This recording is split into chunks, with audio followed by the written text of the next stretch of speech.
The night air was thick with silence, broken only by the faint humming of the gas station lights. It was past midnight, and the world felt distant. Quiet in that airy way that makes you feel like you're the last person alive. A dusty blue sedan rolled roughly into the gas station lot, and came to a sharp halt near pump number 6. The car door slammed open, and a tall, broad-shouldered man stormed out, his fists clenched and rage simmering just beneath his skin. "Get out!" he barked, yanking open the passenger door. The woman inside flinched. She was in her early 30s, shoulder-length chestnut hair, eyes wide with fear. Her name was Emma. She stepped out slowly, her arms wrapped around herself like she could hold her fear in place. "I said get out," the man repeated, grabbing her wrist roughly and yanking her out.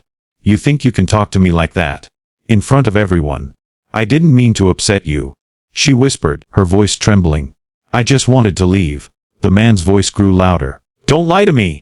You embarrassed me!" He shoved her against the car. She gasped. Her wrist bent at an unnatural angle. Tears welled in her eyes. He raised his hand. And that's when someone behind him said, calmly, "That's enough." The man turned around surprised. A few feet away stood a lean, muscular man in a simple gray t-shirt, black jeans and boots. His head was shaved. His face calm but unmistakably serious. Jason Statham. He had been quietly filling up his car, a sleek black Aston Martin, at pump 4. He hadn't moved a muscle. Until now. The bully sized him up, sneering. "What, you're gonna play hero now?" Jason didn't flinch. "Just don't like seeing a man put hands on a woman. You don't know what's going on here." "I know enough." "Back off, mate. This ain't your problem." Jason walked forward. Slow, measured steps. "It is now." The bully puffed out his chest. "Look man, you don't want this. Walk away before I break your nose." Jason's lips curled slightly. "You're welcome to try." And just like that, the man lunged. He swung a wild punch at Jason's face. Fast but sloppy. Jason ducked easily, pivoting to the side, and in one smooth motion, stepped behind the man and gave him a sharp push to the back. The bully stumbled forward, nearly hitting the car hood. Furious, he turned again and charged.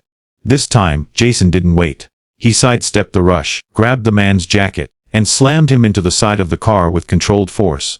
Not enough to injure, but enough to humiliate. Emma gasped, stepping back. She couldn't believe what she was seeing. Jason backed up, eyes steady. "You done?" But the bully wasn't. He charged again, sloppier this time, rage clouding his judgment. Jason blocked the punch, then delivered 2 quick body shots. Nothing flashy. Just clean, precise, and powerful. The man groaned, dropping to one knee. Jason leaned in, voice low and deadly calm. "I'm not here to hurt you. But you lay one more finger on her, and I will finish this." The man looked up, panting, pain and shock in his eyes. For the first time there was something else there too. Fear. Jason stared at him, unwavering. The man struggled to stand, clutching his ribs. "You think you're tough?" he spat. Jason didn't reply. "You think she's worth it?" he growled, pointing at Emma. "She's nothing." And that was the moment everything changed. Jason's jaw tightened. He stepped forward, close enough that their faces were inches apart. "She's worth 10 of you," Jason said coldly. "And I'm not doing this because I think I'm tough. I'm doing this because you're weak." Weak men hit women. Weak men throw tantrums when they lose control. And weak men run when they finally meet someone who doesn't back down. The man's eyes darted away. He suddenly looked smaller, like a balloon that had just lost its air. "Get in your car," Jason said. "And drive." For a second, the bully looked like he might try again. But something in Jason's eyes stopped him. That calm, unshakable presence. The kind of stillness that said, "If you move wrong, I end this in one hit."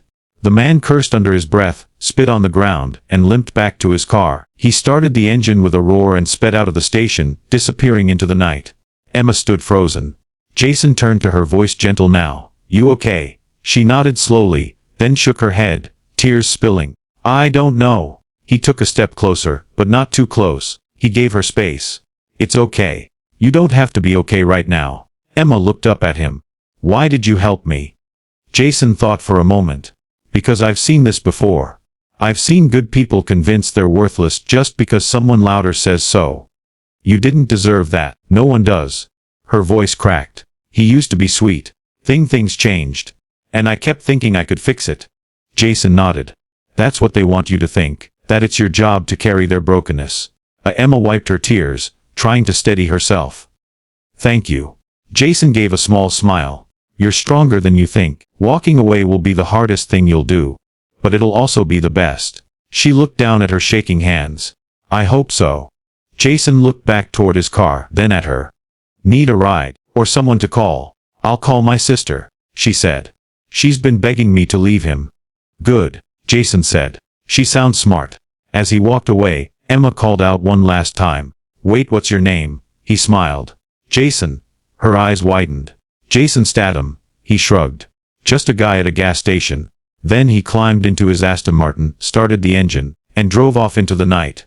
Emma stood alone under the buzzing lights. And for the first time in a long while she didn't feel afraid. Sometimes, it takes one stranger, one moment, one stand, to remind you of your worth. And that you're never truly alone.